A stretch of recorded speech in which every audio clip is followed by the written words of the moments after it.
Welcome to episode 5. In this episode, I interview my good friend, CEO and startup founder, CJ Rillera.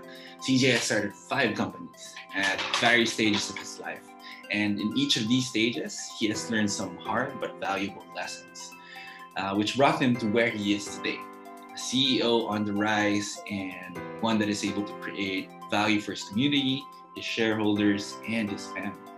CJ is currently the CEO and founder of Toca, a logistics company, and is the proud owner of the Kaphe'Co Coffee Shop. Now, in the next hour or so, CJ and I will talk about why you should not wait to get started and how sometimes waiting can result in some serious consequences. We talk about how accepting funding from outside can become a double-edged sword, and the importance of making sure that the people you let into your circle of trust are aligned with your values and your principles. Finally, we also talk about how valuable mentors can be in your journey as a startup founder and how to manage your relationships with them. It's a good one, guys. Enjoy.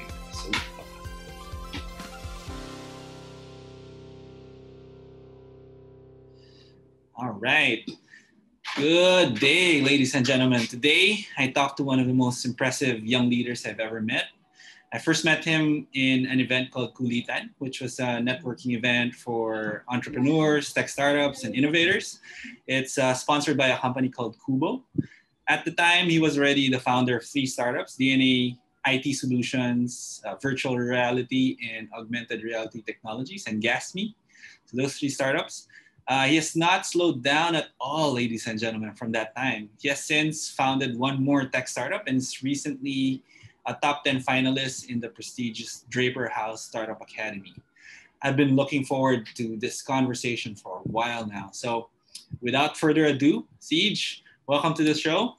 My first question, describe for us what you and your life were like prior to making the decision to take the leap and become a founder for your tech startups.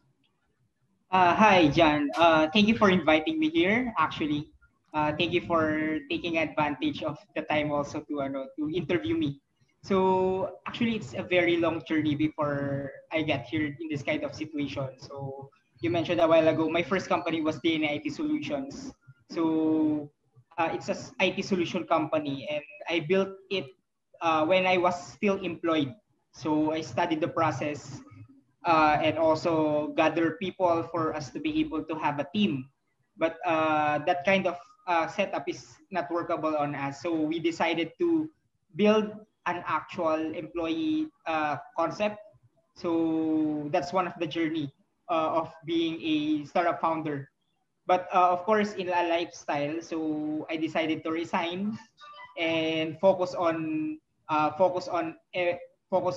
this kind of business or this kind of venture. So as a founder, it's very difficult for us to be able to move forward without a fund. So that's one of the challenges that's one of the challenges that I experienced.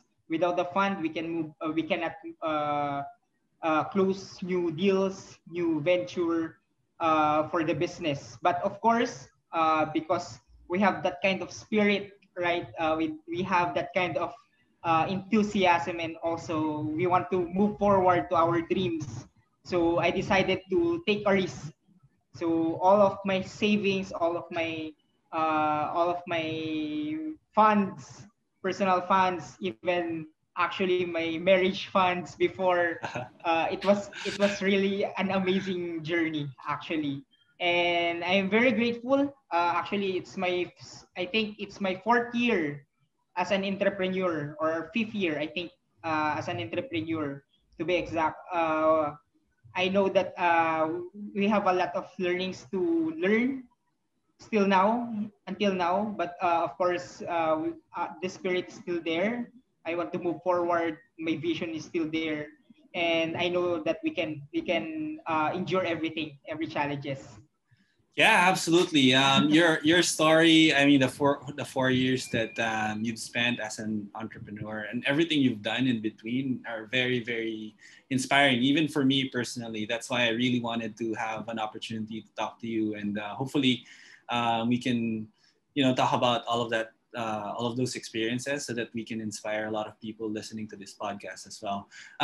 Let's take a step back, right? So you were employed. Like, how many years were you employed before you decided to start DNA IT Solutions? And then, so how many Yes. years, and what drove you to start that company?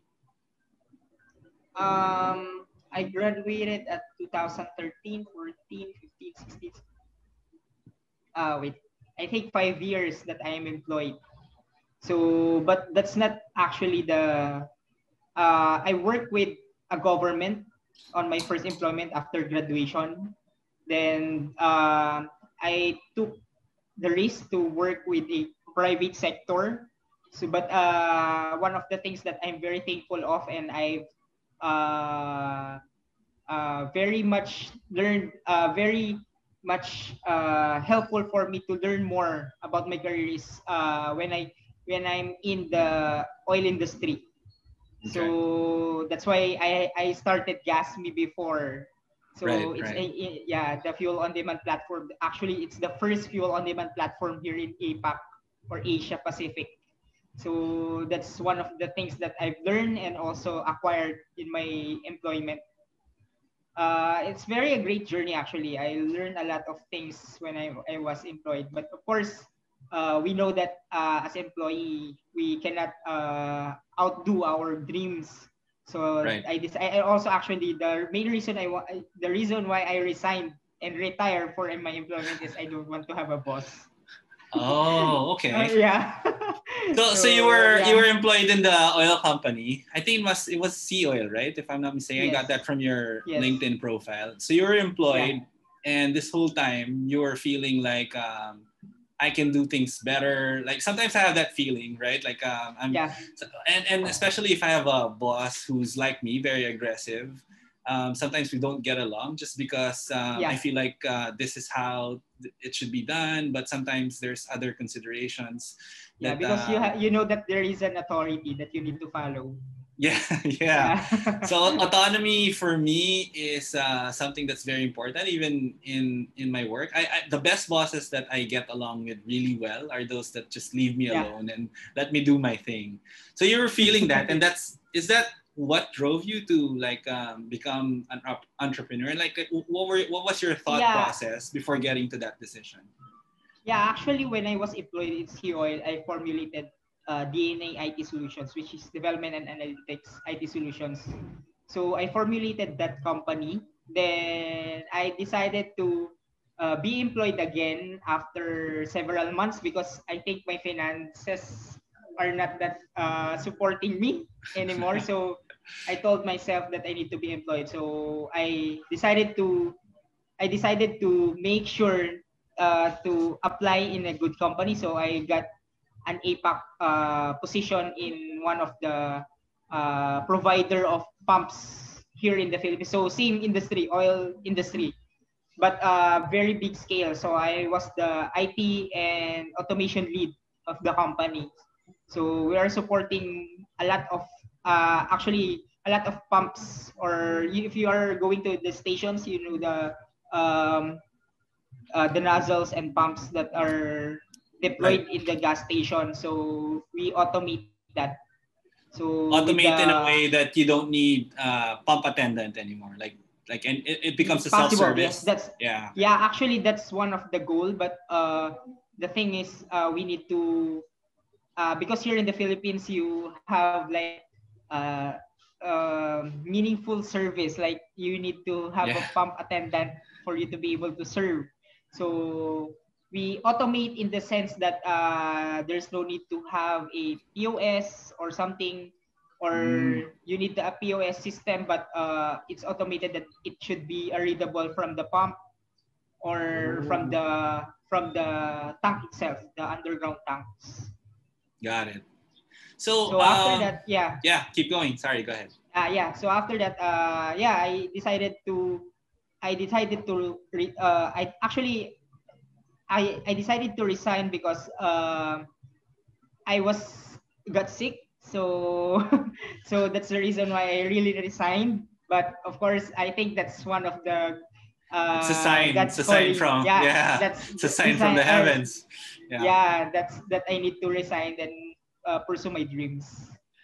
So at what age did you know that you were gonna be a founder? Like, was it from a very very young age? Was it in college, or was it like when you were already working? Yeah, when I was in college, I want to have a business, but of course, the needs about on my family side, and also the things I need to consider, my finances. I need to be aware, and I need to have a job. So after graduation, I decided to work, but my fulfillment, or I think my fulfillment as a enthusiast in business pushed me forward to to build my own company in my younger age. So I think I'm 20-ish 20-ish old when I pursue my entrepreneur dream. Early 20s, mid 20s, late Mid 20s, 20s, yes, mid mid 20s. 20s. Okay. Yes. So what steps did you take? Well, first of all, before that, like, were there any? Obviously, there were financial roadblocks that you had to overcome, and we'll tackle that a little later on. But were there any emotional or mental roadblocks that you had to overcome? And this in our country especially, family has such a big pull in our lives, right? Like a lot of Filipinos don't make big decisions in their lives without first consulting their parents, their uncles, their aunts, right? And that could be like part of the roadblocks that maybe you had to overcome. Were there any mental, emotional, or even societal roadblocks that you had to overcome before you, um, decided or started Yes. your company? Yeah, I mentioned a while ago that I got sick. Yeah, you got, yeah, So physical roadblock. yeah, physical roadblock. So I was actually, to be open, I was diagnosed with a colon cancer before I started everything. Oh, So, but yes, so I decided to resign. So that's the reason why I resigned to my previous job. And actually, it's very a toxic environment on that kind of job. But when I resigned and continued to pursue GasMe, actually I'm building GasMe before I was diagnosed. When my last treatment, or my last checkup with my doctor, they told me that it was a dead cancer cell. oh, okay. So I was very thankful. Yeah, I was very thankful, and I'm very grateful that I can continue my journey as an entrepreneur. So that's it. I decided to continue everything. I hustle actually day and night. So I study everything, even the market, and even the concept that I'm doing on GasMe before. And even actually emotionally, yes, even my family told me that bakit mo ginagawa to, like that. Graduate ka ng IT, bakit mo why are you stopping Why are you why are you taking the stopping risk? Why are working you or risking work? everything? Mga Yes. ganun, no?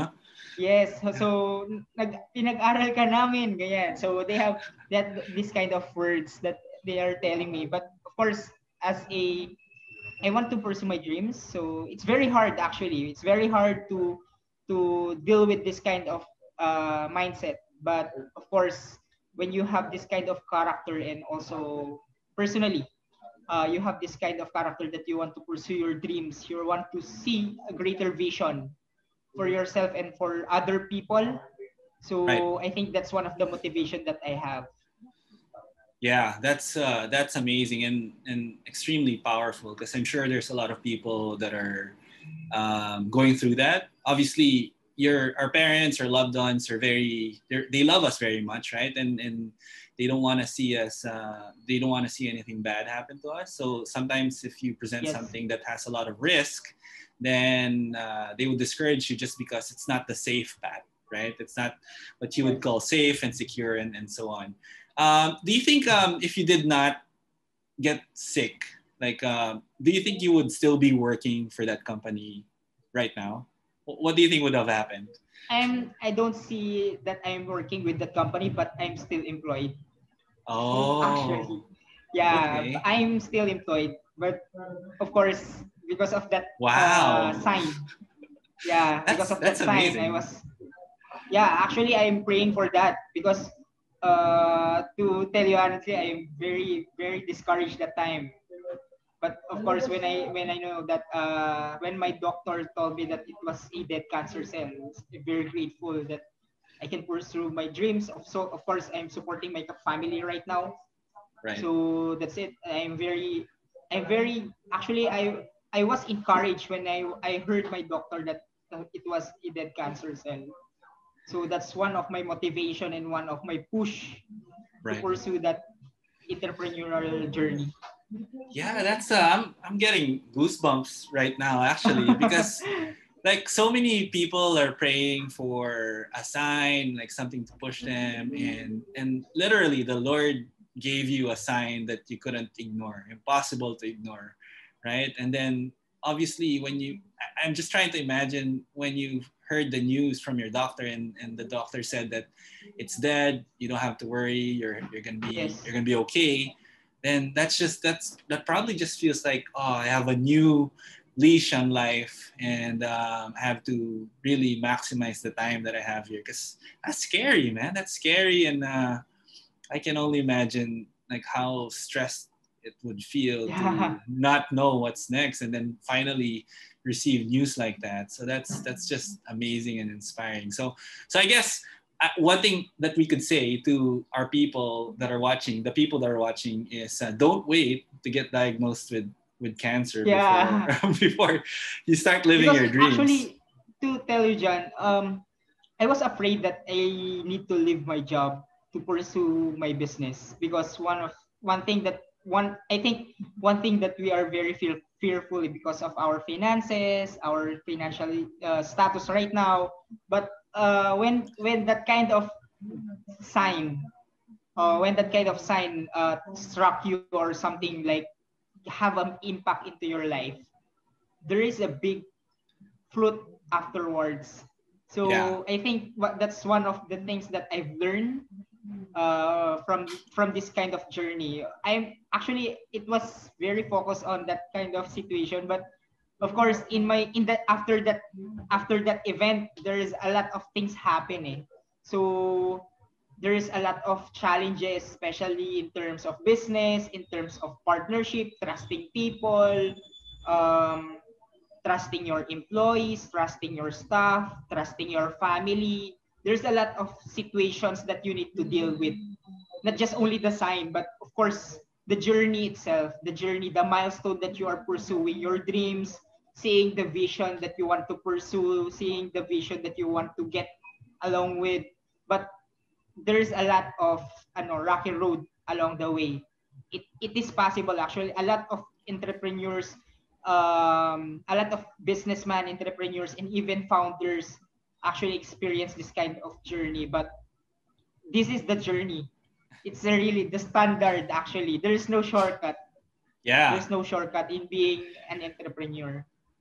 Yeah, absolutely. And I think the moment you make that decision to become an entrepreneur, you face a lot of risk, and it only gets Yes. harder from there, right? So you really have to be like your conviction should be really strong.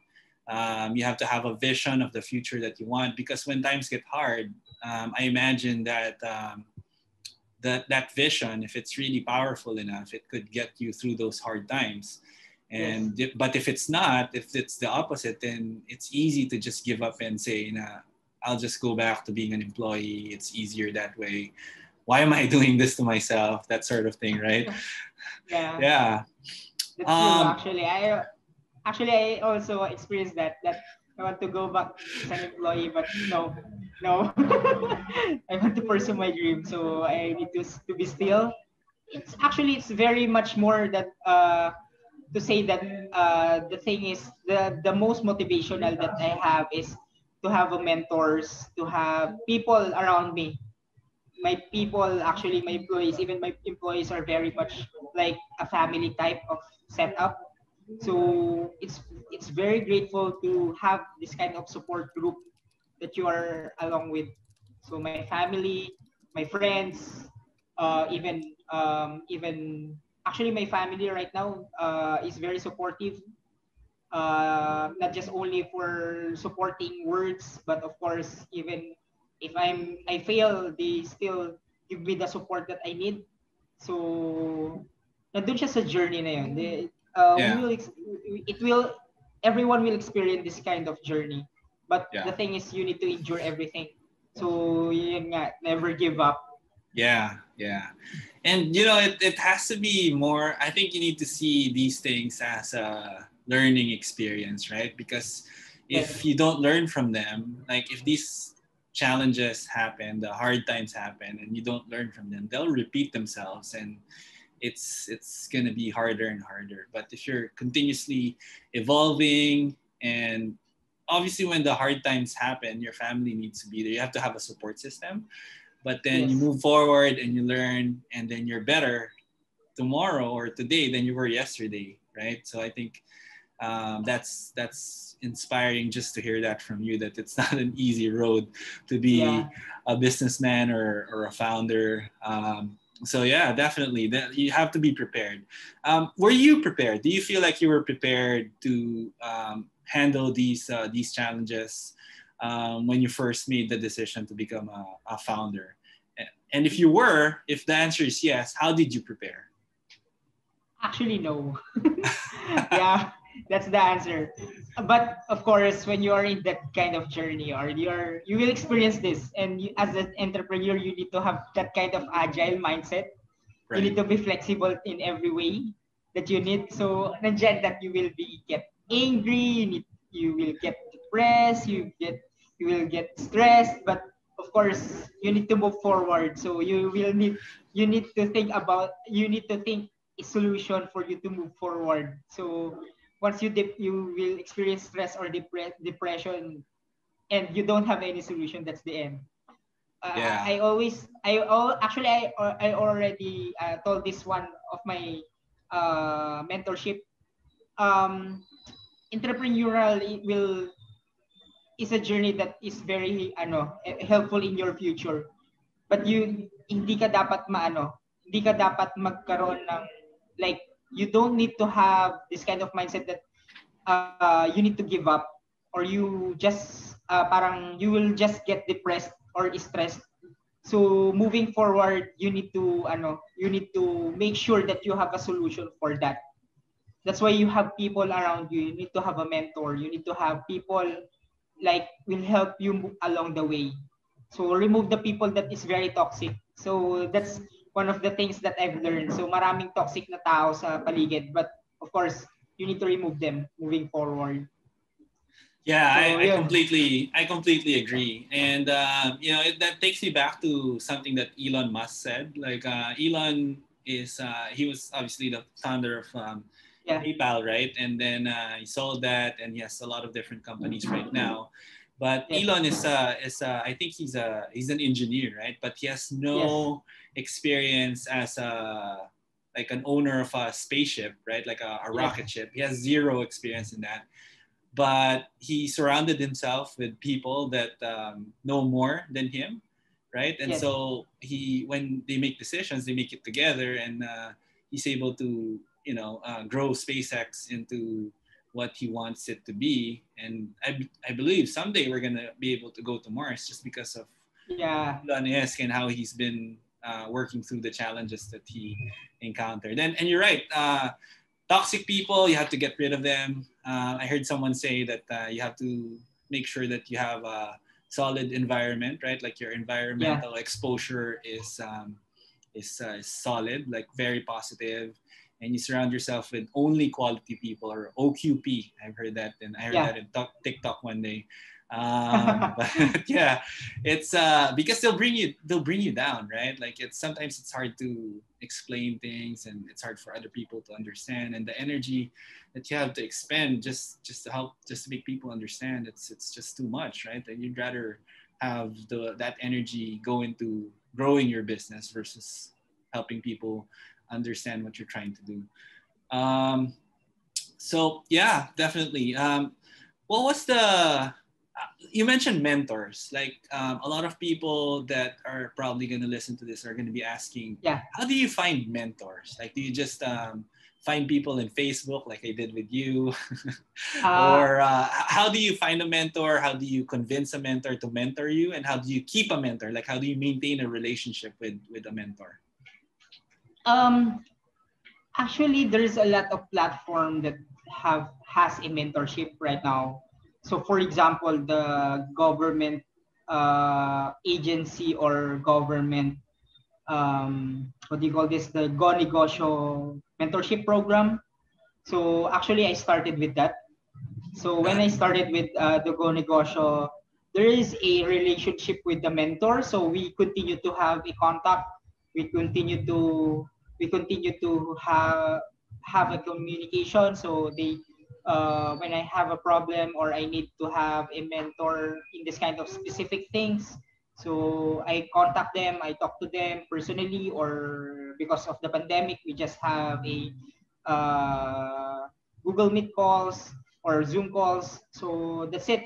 So we remain as a actually I have three major mentors right now. So one mentor is my previous boss from Sea Oil. So Glenn Yu. So he's the Shout out to president Sir Glenn Yu uh, right now. president and CEO of Sea Oil. We actually last year is our last mentorship, but it's a very great mentorship when before I sold Gasme, and also um, Senator Migzabiri is one of my Wow. mentors. So he helped me to have my first investment. So he helps me to learn more about investment or having an investor. So actually that's the early stage of Gasme before. So hindi pa siya noon hindi pa siya noon Gasme na double E, Gasme na single E pa lang siya. So maraming nangyaring rebranding and pivots. My third mentor is actually hindi ko na siya masyadong nakakausap ngayon. Carlo Delantar. So if you're familiar of one of the VCs. And also sino pa ba? Yung last is actually there's a four. I forget the name. Wait lang. Um, yun. Naging mentor ko si Sir Joey Concepcion of Go Negosyo. So, yun. So, I'm very grateful that these people helps me a lot. Sir Joey Concepcion told me that I need to focus on tech. So, kasi dati, I'm telling him that I want to have a food business, tapos haluan ka ng tech, ganyan, hahaluan ko ng kung ano, technology, yan. Ang ganda nga daw ng concept ko, but yung sinabi niya sa akin that I remember is, focus on tech, drop the food. Parang sabi ko, okay. Parang, okay, sabi ko. Because mentorship is not just only getting ideas or getting along with your journey, but of course, you need to be challenged, di ba? So, you need to be Right. challenged as entrepreneur. You need to have that kind of mentorship na talaga i-challenge ka ng mentor mo. Ano yung kailangan mong gawin? Ano yung kailangan mong i-follow? Because that's the reason of mentorship, di ba? So it's not just only guiding you or something, giving you advices. No, that's not. But of course, giving you the right direction for you to be Right. able to get successful. So yun yung So, ano. yeah, those are some amazing names that you listed there. Like that Yes. is just so impressive. And yeah, you're right. I definitely agree. Like mentorship is something that you absolutely need to have for sure. It's not like we're not in the Wild West where there's nothing Yeah. built yet. We can learn from the people that came before us. Like learn from their wisdom, Yes. learn from their experiences, and with having a mentor, it just keeps you on the right path, right? Like it helps you avoid mistakes and maybe um, prevent years of delays just because you have someone there to show you the ropes as you start. One thing that came to mind, I've had a few mentors, but it's always been in in a work environment, meaning as an employee, I've had mentors who are also employees. Like, what is the setup? Can you describe for us what was the setup between you and your mentor? Like, do you have to pay them, or do you like? Is there anything that you do for them in return?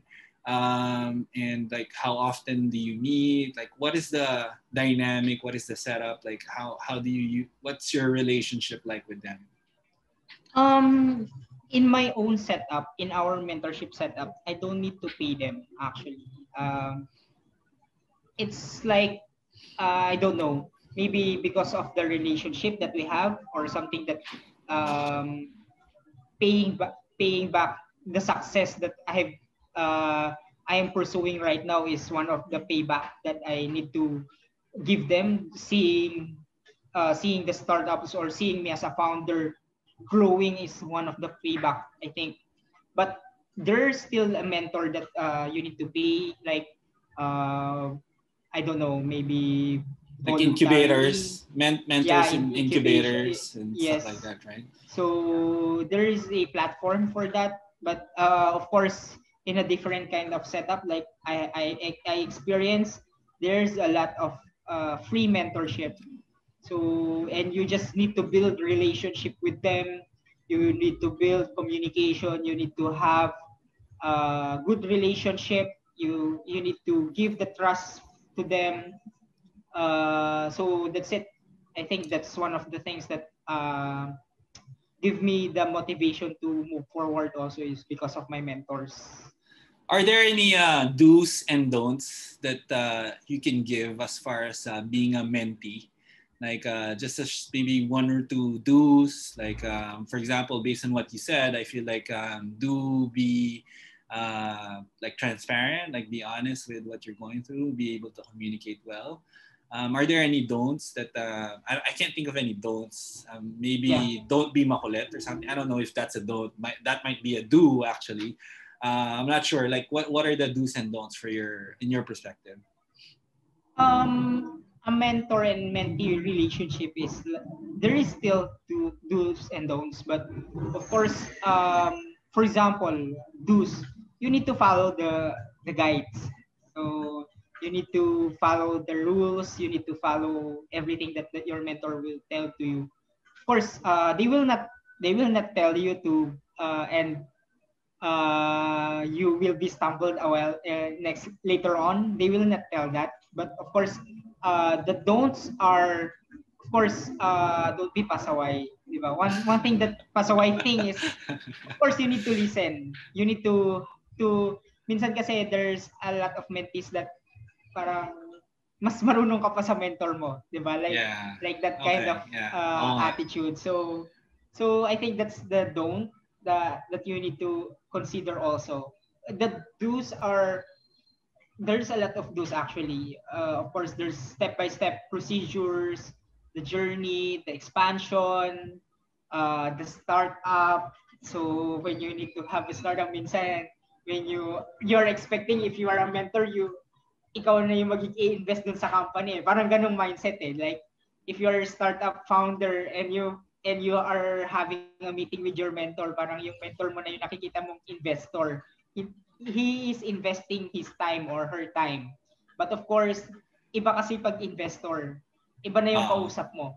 It's a yeah. business na. It's another level of that of business na. So in a mentor and mentee relationship, you act as a mentee and you will respect the person who is mentoring you.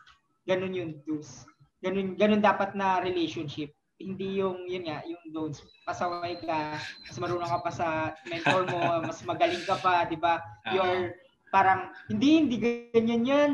Merong ganun eh. So, actually, I'm recalling pero meron akong mentor before.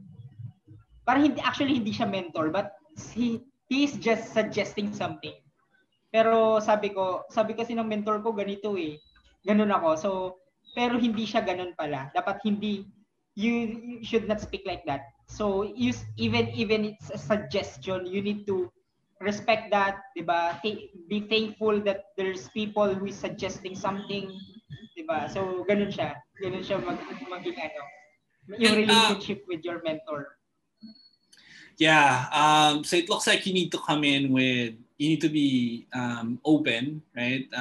Come in Yes. with open-mindedness, like be a clean slate, right? Like don't Yes. come in with like predetermined expectations. You have to be open to what might happen and flexible and like really try to understand what your mentor is saying. And I imagine like the mentors that like, is the mentorship like when they give you advice, do they give it to you like sage like like Mr. Miyagi type of thing na parang Yoda? Is it like wise words, or they give you very very specific detailed steps that you need to follow? There is a mentor that is very specific. They will give you step by step. Actually, you need to write it down. You need to memorize everything that they say. But of course, they're still very wise mentor. They will give you motivational. They will give you one example is Sir Glenn Yu. Sir, the president and CEO of Sea Oil. He's very good. Is very good in giving a wise mentorship. So of course, kasi siya eh, he's very open on his faith actually, and he's always base it on the Bible. So sa akin, it's very it's very motivational to hear that kind of words also, 'di ba? Binibase niya talaga yung business, binibase niya talaga yung in line with the Bible. So yung principle ng Bible. So ganun siya mag-mentor, ganun siya magsabi ng ng wise words niya in line with mentorship. So marami actually iba-ibang mga mentor. That's why you just don't need to stick on one mentor. You need to have I think multiple mentors like but of course yung iba yung level dapat. Iba yung level ng usapan. So nandun na sa level talaga ng mentorship and mentee. Pero iba kasi yung parang nagsasuggest lang. So you can call them as a mentor, pero of course mas maganda kung may relationship talaga kayong dalawa. Got it. So was there a mentor that you just approach outside of the Go Negosyo program? Like nilapitan mo lang and you didn't know him or her, and you just bugged her until pumayag siyang maging mentor mo. Meron bang ganun na kwento? Meron actually, yes. Actually, I didn't approach him. They introduced it to me. Okay. Parang stranger type na introduction. So, si Senator Mig Zubiri contacted Carlo Delantar. So, if you're familiar with Sir Carlo, he's the parang founder of one of the startup din. Pero siya more on the NGO type or non-profit type of startup pero in line with technology. Pero ngayon kasi he is now a VC. So sobrang nung ini-introduce ko sa kanya noon yung Gasme, yung early stage ng Gasme. I'm very parang hindi ko alam kung paano yung approach. Pero something, sabi niya sa akin, sige, kwento mo sa akin, introduce me Gasme, ganyan, introduce me everything. Yan. And also, yun, afterwards, parang yun nga, we continued to talk on phone, tapos yun, chat, tapos nung yun nga, meron akong parang that time meron ako nilabag na na parang don'ts sa mentorship. Talaga? And actually that's the time na yung parang kasi meron kaming investor. Tapos sinabi niya na gustong i-review noon si Sir Carlo Delantar yung yung term sheet. Pero yun nga, because of the policy nung investor na parang wag mo ipapakita sa iba yung term sheet. So yun, parang yun nga, parang sinabi niya na as your mentor, di ba, parang I need also to see that kasi I want to guide you, parang ganyan. So yun, moving forward, ayun, so parang sa akin sana sinunod ko na lang siya, parang ganun. Hindi mo pinakita? Hindi mo talaga Hindi ko pinakita. pinakita. Yes. Okay. Yun. Ano nangyari na did he get angry na bad trip ba siya sa'yo? Hindi ka na kinausap? Hindi naman. Of course, it's a professional talk naman yun. So He I don't respected think the na decision naman. Okay. yes. Pero of course may regret sa akin later on. So doon na nagka-problem. So doon na sana pinakita ko na lang sa kanya.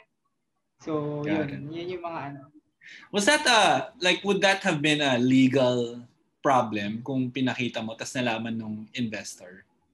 That have been like a big legal problem. Actually it's just the parang when you have an investor, 'di ba? No, actually not the principle, but just the law of the investor. Because he is the investor and you want to respect him kasi 'di ba investor siya, 'di ba? So nasa kanya yung pera, parang gano'n. So yun yung parang okay, sige, gano'n na lang. Oo nga. So I think the lesson there would be if ever you're going to be in partnership with an investor, I think umpisa pa lang that should be clear that at some point I might have to share some of the things we talk about with my mentors. Yes. Lalo na when it comes with investment kasi to tell you, it's very toxic. Talaga ba? You will regret it in the later part. So lalo na if you don't have a lawyer. So yun, magandang makakuha ng right people in your side when you have this kind of transactions. Got it. And I think this is a foreign investor, right? It's not he's not Filipino. Yeah. Yes. All right. Well, speaking of investment, that actually gives me a nice segue into my next question. So what was your approach to addressing like financial roadblocks that, are almost always present when starting a new venture? Actually, right now, my new company, TNC Logistics Company, so I'm in the logistics industry right now. I don't have any investors here, but so you bootstrap. Yeah. Toca yan right? Toca. Yeah, the Toca is the B2C and TNC is B2B. So hiniwalay ko siya. Pero same parang subsidiary siya. Pero the thing is, I've learned from my previous companies that you need to have this kind of mindset that the company should build his own cash flow. So yun Pero if you have investment, actually we do have investment right now. We have a lot of investors. Pero the thing is, because of that kind of mindset that we started with cash flow, we started with sales, we started the company with scratch, actually, and build it from sales. We have our own cash flow that we are pouring out every month. So dun ko na build na, okay, we need to have investment for us to expand. So dun na parang nag-build na parang ito na pala yon na parang because in your early age kailangan mo ng pera dahil wala kang pera kaya ka kumuha ng investor. That's the reason why you get investor. That's not bad. Pero ako kasi siguro naging trauma sa akin yung nagkaroon ako ng investor. Pero the thing is, I've learned right now that if you have investors in your side that will support you, not just only financially and also emotionally, 'di ba? Kasi before parang financial lang tapos wala, as in yung support is very much low na pinapakialaman na niya lahat, as in totally lahat. So I'm not sabi ko nga 'di ba, I don't want to have a boss, 'di ba? And yun parang nagsabi sa akin na itong bagong venture ko is I've learned a lot of things na having an investor is not just only giving out money, 'di ba? It's kaya nga ngayon may may background checking kami in line with investors. 'Di ba? Sila nag-invest nagba-background checking sila sa business, but of course as also nagba-background check kami sa sa investors namin. And also, ito yung maganda na nakuha ko. It's a learning, actually. The most important thing na makukuha mong investor is your family. Diba? Kasi pag sila yung naging investor mo, not just only support, but of course, pag nagka-problem ka, not just only the business and of course in the financial, they will not just blame you na kasalanan mo yan eh, kinuha mo yung pera namin eh. Hindi ganon. Yeah. But they will help you to identify, uy, si Christian may problema sa yung investment natin na doon, let's help him. Ganun sila eh. Ganun yung mindset na ngayon, kaya ngayon yung mga investor namin, not just only family, but of course friends.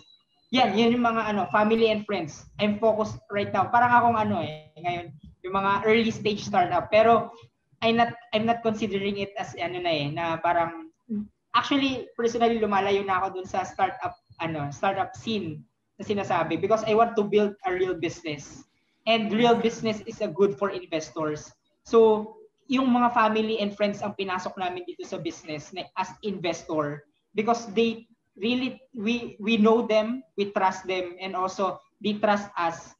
Yung pera is parang they focus on our vision to help other people, 'di ba? So yung investment nila is to helping other people, 'di ba? Hindi yung para for me to gain more, 'di ba? Yeah. Kasi merong investor like naging profit focus eh, naging profit driven na, and hindi ako ganun eh. Hindi ganun yung yung character ko. And I'm very grateful actually na nakilala ko yung family and friends ko na ganun. That they are very supportive. Like a while ago I'm telling na yun nga experience ko sa family ko, 'di ba? They give me parang heartache na parang hindi pa naman katapusan na parang pa naman nakaya ko pa naman na ko, and also as an IT person, graduate. Graduate, nag-focus pa rin naman ako sa tech, 'di ba? So parang ganun, I'm nakatulong naman yung explaining to IT. them. Yes, I'm explaining to them. But of course, moving forward, iba na ngayon yung setup. They are very supportive. They invested in not just only for support financially, and of course yung words. Sobrang nakakatulong sila, and I'm very grateful for that. Hindi siya parang pag may mga strangers kaming mga nakukuhang investors, iba yung parang may taas kilay. Tignan nga natin yan. Parang sige nga, kilatasin very parang very selective na talaga. Yes, ngayon where we have a lot. Actually, we have more than 10 investors right now. Oh, yes. And galing, I'm very grateful I'm very grateful talaga sa life nila. Sobrang nakakatulong sila. And nakakatulong sila not just only for business but of course to other people. Because yun na yung parang motivation ko as a startup founder. I want to build the business to help other people, not actually for myself. It's for the future. 'Di ba? Magagamit to. Sabi ko nga lagi sa meeting, nandito kaharap ko yung mga staff ko. So kaya ma-justify nila. I'm always telling them na don't be loyal to me or even kung sino yung boss. Don't be loyal on that. Be loyal to the business. Kasi yung business talaga yung makakatulong sa inyo. Kaya dapat kung magtatrabaho kayo, it's not for me, for the business, for your family. Yun yung lagi ko sinasabi sa kanila. Yun yung lagi kong pag nagmi-meeting kami or nag-huddle kami, yun yung lagi yung sinasabi sa kanila. Kasi yun naman yung talaga yung pinaka-importante. I don't want them to be loyal. Of course, meron silang respect. Pero yung loyalty is not for me. Hindi sa akin. It's for the business. Yun yung lagi yung sinasabi sa kanila. Yeah. Thank you for sharing that. I mean, it looks like based on what you said, ang nakuha ko doon is so there's a comparison, right? Like yung TCL, which is what you have now, and then yung previous one, Gasni, right? Like, and then there's a huge difference now between kung anong ginagawa niyo ngayon in terms of like investors and versus what you did before. And a lot of the things that you learned from the first one na i-improved you na from the second one. And it looks like the things that you learned are centered around really finding alignment on the values ng investors, right? It looks like the first investors that you had in the first company weren't that aligned to what you wanted to do from a business standpoint, right? Like siguro yung base sa sinabi mo, yung concern nila was more towards really getting profits, getting the return on investment, versus now where most of your investors, at least at the beginning, were family and friends. Yeah, and for sure, they're aligned to what you want to happen. They support what you want to happen. They support what the business is trying to do, where like trying to help others, trying to build a sustainable livelihood for the people involved with the business and the people that the business supports. And at the same time, they support you. They not only provide financial assistance, but they also provide like maybe emotional assistance, Yes. spiritual assistance, right? Like kasi mahirap na puro pera lang, and then pag nagkaroon ng problema sa pera, dahil yun lang yung meron kayo, then the relationship kind of falls apart right? Kasi yun lang yung meron sa relationship. Pero kung spiritual, emotional, financial, lahat nandun, even if mag-fail yung financial, nandyan pa rin yung support ng family because hindi lang sila sa pera nakatutok, right? So that's definitely an eye-opening experience for you and para sa akin din kasi like when I think about starting a business, and obviously you have to think about the funding, right? Ang una mong naiisip is like saan ba ako kukuha ng pera? And then it becomes so easy to just fall into that make that mistake na okay, hanapin ko yung pinakamayaman tapos pinakamukhang pera or something and just give them a large portion of your business, right? So that's something that definitely. So mas importante pala yung kailangan align kayo sa kung anong dapat mangyari. Yung values, yung principles, yung mission and vision, right? Like ng business, like kung anong gusto mangyari. So that makes a lot of sense. Pero mas mahirap ba na like would it be more difficult? Mas mahirap ba na to go the route of family and friends and find alignment kasi magiging selective ka right? Like you have to find the right partner versus just finding kung anong pinaka-available, pinaka-readily available. Actually, we have segments. Of course, meron kaming family and friends, meron kaming strangers investor. Yun nga, syempre pag stranger investor ka, there should have a relationship talaga. Na like for example, we have this kind of investor na he is our owner dun sa first na building namin. So actually babae siya. So she is the owner of our first office and first hub dun sa unang location namin kasi kalilipat lang namin in our new office. And siya mismo yung nagsabi na, Christian, I'm very interested in your business. I want to invest. Yan. Kasi ayoko natutulog yung pera ko sa bangko, ganyan. And ganyan. So he explained, tapos nag-interview kami. Siya mismo yung interested. Siya mismo yung nagsabi sa amin na she's very interested to join the company. Meron din kaming investor na in family. Family and friends namin na segment or dun sa category namin na gano'n. Meron kaming mga investor na na hindi sila yung hindi ganoon kalaki yung investment nila pero parang support. Parang Christian, ito support ko muna sa inyo, ganyan. Bayaran niyo na lang pag ganyan or para siyang loan, ganun. So parang in that kind of principle or in that kind of setup na meron kami ngayon, we are not just only opening it for family and friends. Pero of course, meron kami talagang sabi ko nga kinikilatis talaga namin pag hindi namin ganun kilala. Wala talagang relationship with us, hindi namin, of course, yung naging stranger, naging friends na rin pero iba, friends yon. Of course, yung alam mo yung meron kayong pinagdaanan talaga na friends, pero pag meron kayong investment or meron kayong investment na relationship, investors relationship, na ibang usapan yun parang, of course, mas serious, di ba? Parang, syempre, pera ko yan di ba? Meron pa rin ganun. Pera ko yan na ginamit ko sa inyo, dapat alagaan mo yan. Kaya nga sinasabi ko, dapat meron yung trust. Dapat meron yung meron yung talagang pag pinutin niya yung pera niya, meron siyang tiwala sa iyo. And of course, dapat ikaw din meron kang tiwala sa kanya. 'Di ba? Na hindi kanya lolokohin or something, 'di ba? Kaya ngayon hindi na ako sa amin nanggagaling yung policy talaga or yung contract. Kasi before sa kanila nang galing So parang okay, hands off ako, parang gano'n. So, ngayon, sa amin nagagaling. And pag may mga concerns yun very open, very good to talk about. So, there is a respect. No, sobrang ganda. Sobrang I really appreciate the investment, what do you call this? Parang yung work ng investment ngayon sa company namin because of course, we really need to have a fund. Pero the thing is, yung investment na yon is really have this kind of parang nag-put in sila ng pera sa company mo. Of course, as return, of course, meron yung ROI, pero in return, dapat meron ka rin pakita sa kanila na value, di ba? Value ng pera nila in return to them. Not actually returning the value na parang pera din, pero iba yung value talaga.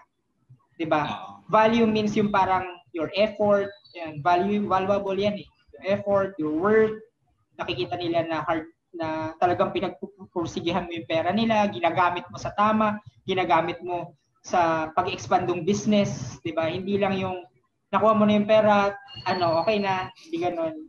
So, iba 'yun eh. So, mas maganda ipakita mo sa kanila that you're working hard on that hard-earned money na binigay nila sa iyo or pinahiram nila sa iyo. So, yun yung maganda. Actually, it's a learning. Maraming startup actually na nakaka-experience ito, and one of the journey that I've experienced is this kind of journey.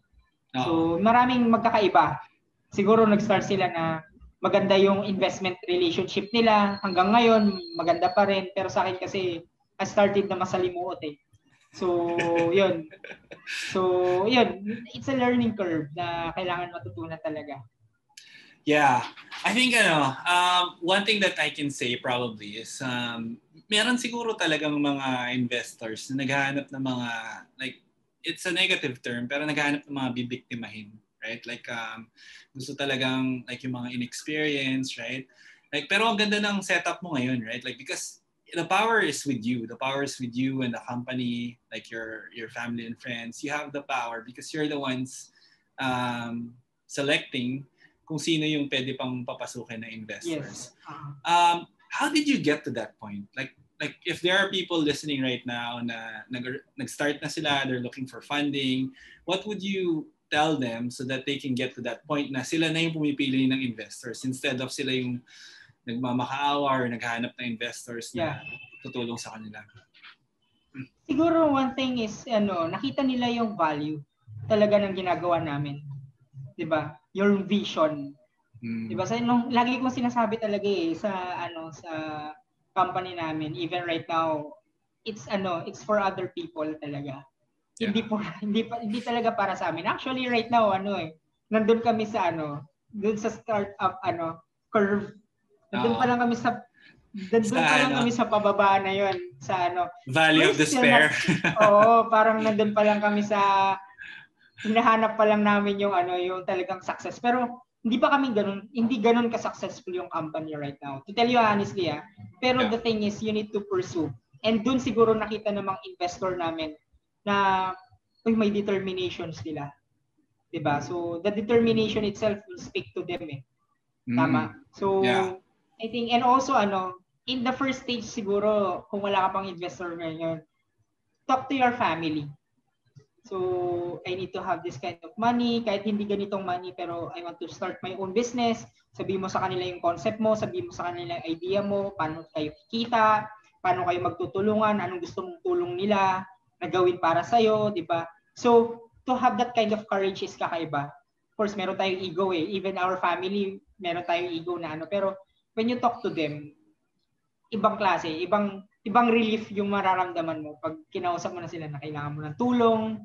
Diba? Gusto kong ma-pursue yung dreams ko, and I want you to be supportive on that. Parang ganun. I want you to be there na magsusupport sa akin, not just only for financial, but of course in motivational words. Right. Diba? Kailangan tanggalin yung pride no? Dapat walang pride. Right? You have to be humble. So, yes. Actually, tagna doon, hindi ko ma-expect nung hihingi ako ng tulong sa family ko na parang patulong. Parang ganyan. Seryoso, that's true actually. Darating ka sa point na gano'n. Even pagko-construct ng tables dito sa office patulong naman, ganyan. Because my father is an architect. So, sige na, patulong po. Ganyan. Pa-finance muna. So, yun, dumating ako sa point na gano'n. And, that's one of siguro nakaka-humble na yun nga, makausap mo yung family mo regarding investment, regarding money, 'di ba? Kasi pag tayo, 'di ba, pera ang usapan, parang wala na 'di ba? Parang No. ganyan. So, pero hindi when you need help, 'di ba? Of course, you don't need to expect something, 'di ba? Parang kinausap mo na dapat meron na ganyan. Hindi. Pero you need to, parang sinasabi mo to because you need help. 'Di ba? Right. Sinasabi mo sa kanila to, or kinikwento mo sa kanila sinasabi ka sa kanila ng tulong because you need help.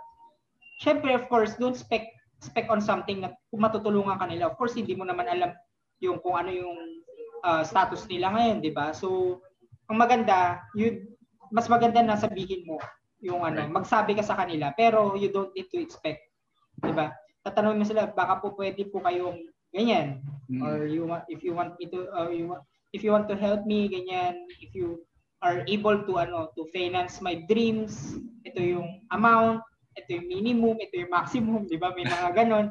Yeah, actually, that's true. And I experienced that. Diretso term sheet agad. Ito yung term sheet. Hindi pwedeng ganon. Iba yung approach. Actually, even yun nga, sabi ko, even the strangers, yun nga, siguro yun na yun. Nag-start na parang meron kaming investors, tapos nakakita ng mga strangers na gusto nila mag-invest. Yun, parang doon na dadating yung point na, uy, meron gusto mag-invest. Saan nila nakikita yan? Like sa Facebook? Is it published somewhere? No, if I'm an investor, saan kita mahanap? Parang ganun. For example, you just message me, Christian, ano yung business na ginagawa mo? Ganun, tanong nila. Tapos, kasi I'm interested on investing in. Ganun, parang ganun very lang. Informal, no? Hindi talaga siya. Very informal lang. Kasi they will know you more Parang they will know you more in terms of what you're doing. Kwento mo lang sa kanila what business are you in at ngayon, what ventures you are in the future, ano ba yung gagawin niyo in the future, ano ba yung business niyo na ginagawa niyo ngayon, and what's your plan, 'di ba? So, yun lang, parang casual na usapan. Pero the thing is, when they will say na they want to invest, ibang usapan na yun, 'di ba? Ikaw naman yung parang ikaw yung naman dapat yung parang syempre, of course, as a respect, 'di ba? Parang you will ask them, bakit mo gusto mag-invest, 'di ba? Why do you want to invest? And what's your purpose in investing, 'di ba? Ganun kasi ako I talk to them, bakit po gusto niyo mag-invest? Ayan ako. So, ano po ba? Because of profit? Ganyan. Ano ko talaga talagang very detailed talaga na because of profit talaga. Kasi po hindi po namin kaya pag by profit kasi ganyan. Kasi ngayon ganito pa lang yung company. Pag sinabi nila hindi, it's for my future and for sa mga kapatid mo or sa mga pinsan mo, ganyan. So or because I really believe in what you're doing. I believe in the business that you're building na makakatulong talaga. Right now you are very small, but I know that in your vision, yung sinasabi mo pa lang, nakikita na namin na ganito, it will be successful. Iba yun Iba yung parang may trust to sa akin. Ganun na agad. So, yun, pag-uusapan nyo, tapos papasa namin yung yung blank sheet na contract. So, ganun siya. Nice. Galing. I mean, that's it. It's very clear that you've learned so much from your first company as far as being selective when it comes to investors. So that's really, honestly, it's really eye-opening for me. So that's good. I mean, it's good. It's the first time I've heard anyone talk about, or at least I've interviewed anyone who talked about how to be selective on investors. Kasi actually may nakausap ako si Marge. She's the CEO of Telework.ph, one of the BPOs na very fast growing out in Bulacan. Parang ganyan din yung sinabi niya Hindi siya nangutang, hindi siya naghanap ng investors initially because ayaw niyang maalis yung focus niya sa pag-grow ng business. Kasi pag daw may pumasok na investor, tas puro pera lang iniisip, then yun yung magiging everyone will have to be pulled into that direction. Kailangan lahat, cost cutting, kailangan natin ng marami pang client. Imbis na like building a company that really is sustainable and and gives value to not just clients or customers, pati yung mga employees. So that's really amazing, and that validates everything that I've heard so far. So I only have 2 questions left. The first question is, do you have any regrets in your journey so far? From the time na siguro nag-graduate ka as an IT practitioner to today, like, do you have any regrets that you would want to change if you could go back in time? If wala, it's okay. That's good. If meron, like, maybe you can share that so that our listeners can learn from that experience. The regret, siguro sa akin, meron. Meron siyang regret. Pero I don't want to mention it eh. It's very complicated na pero it's a learning for me. Siguro I will just give the concept. It's a learning for me na find the right people in your side. What I mean, the right partners. I don't want to mention yung mga yung concept niya or something pero yeah, no specifics. Yun yung parang siguro yun yung as a startup or you want to put up your business or put up your startup company, better to find the real partners, co-founders, lahat. So ang hirap kasi na parang sa simula there's dynamic pero in the end pag nagkaroon na ng problem iwanan na eh. So parang medyo medyo hindi siya maganda. So yun yung parang sa akin regret ko na nakita ko. Pero tag na doon sa akin in other way parang sa akin right now in my journey in my milestone na experience ko. I think it's a good learning na yung regret na yun. It helps me to build something na hindi ko makakalimutan. And sa akin maganda siya sa akin na experience ko siya for me to learn, for me to have this kind of environment. And mga staff ko nakikinig ngayon, di ba? Hi naman kayo. Hi guys. Ayan. So yun, parang sa akin yun yung naging motivation ko na. So when I started this business, when I started this new venture that we have right now, yun na yung naging motivation ko. So yung regrets na yun, it's just a regret. Journey talaga yan. Pero sobrang sarap when you saw the purpose na kung bakit mo siya na-experience. Oo. So it like right now as of today, parang mafe-feel mo na kaya ako pala na-experience yun para matutunan ko yung mga lessons na to, right? And I think based on what you said, the lesson is make sure that if you're gonna start a company, especially if it's your first one, that you have people na you absolutely trust, also trust you absolutely, tapos na maaasahan talaga, na hindi lang sa pera, pati sa emotional, spiritual, and everything else, hindi ka papabayaan. Hindi masisira yung relationship nyo pag dumating yung time na it gets difficult or it gets tough. So, yeah, that's what I got. Lalo na, to add on that, John, find the real partner na talagang i-value yung pagkakaibigan nyo. So, napaka-importante na hindi maapektuhan yung pagkakaibigan. So, even may mga co-founder akong ganun na doon sa first company ko, yung DNA IT Solutions. Meron akong may mga co-founder ako na umalis, pero sobrang ganda ng relationship namin yun. Right now, we are building a cafe business. So, yun, parang sa akin, decision nila yun na umalis. And decision nila talaga decision talaga nila na yun yung journey nila. And they are not ready to build a business. Pero ngayon, parang, Christian, tara, mag-build na tayo ng business, ganyan. So, nandun pa rin yung pagkakaibigan. Di ba? So, yun sa akin, binavalue ko yun. Sobrang kailangan yun as a founder. Na meron ka mga partners, may mga business co-founders ka na tutulong sa'yo in your journey. And it will really support you. Totoong susuportahan ka. Yeah.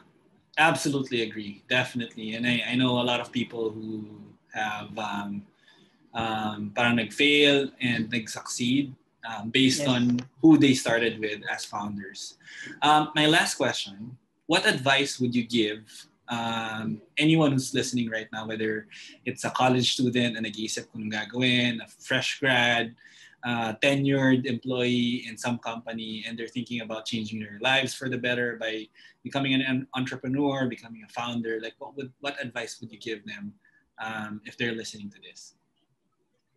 Siguro to if you heard my story.